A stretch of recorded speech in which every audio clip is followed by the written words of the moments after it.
South Korean President Yoon Yeol is facing a growing impeachment crisis after his sudden declaration of martial law earlier this week.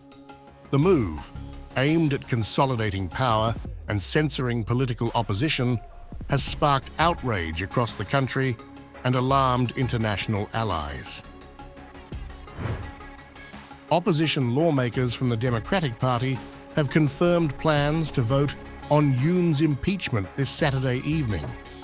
The motion requires a two-thirds majority in South Korea's 300-seat parliament, meaning the Democratic Party needs at least 8 ruling party lawmakers to cross the aisle. It's the situation where the president's violation of the Constitution and the law is becoming clear, and the president is committing a serious crime that constitutes a rebellion. The ruling People Power Party remains divided on the issue, but has vowed to oppose the impeachment. The crisis has exposed deep fractures within Yoon's party, with only 2 years left in his term. As the party leader, I will work to ensure the impeachment motion is not passed, to prevent unprepared chaos and harm to citizens and our supporters. In a bid to manage the fallout, Yoon accepted the resignation of Defense Minister Kim Yong-hyun, who reportedly advised the martial law declaration. Kim had also authorized the deployment of troops to Parliament, escalating tensions during the crisis.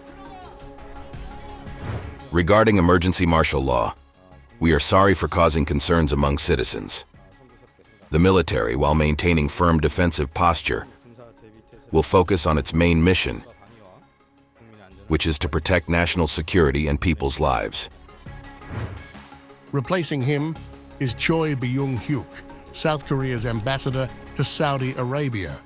Yoon's office announced the appointment Thursday as prosecutors launched investigations into the attempted martial law declaration. Protests erupted across South Korea, with demonstrators condemning the attempted martial law as a threat to democracy. Many fear a return to the country's authoritarian past, marked by military dictatorships in the 1970s and 80s. Internationally, the declaration has drawn sharp criticism. Japanese Prime Minister Shigeru Ishiba warned of potential regional instability, citing rising tensions with North Korea. U.S. Secretary of State Antony Blinken has welcomed South Korean President Yoon Suk-yeol's decision to withdraw his controversial martial law decree. Speaking in Brussels, Blinken emphasized the importance of resolving political disagreements peacefully and praised South Korea's democratic resilience. When it comes to South Korea, let me just say this. We're obviously watching the developments very closely. This is one of our closest partners and allies around the world. We welcome President Yoon's statement withdrawing the martial law order, and there was a unanimous vote in the National Assembly to reject the decision, and he followed up on that. In our judgment, any political disagreements need to be resolved peacefully and in accordance with the rule of law.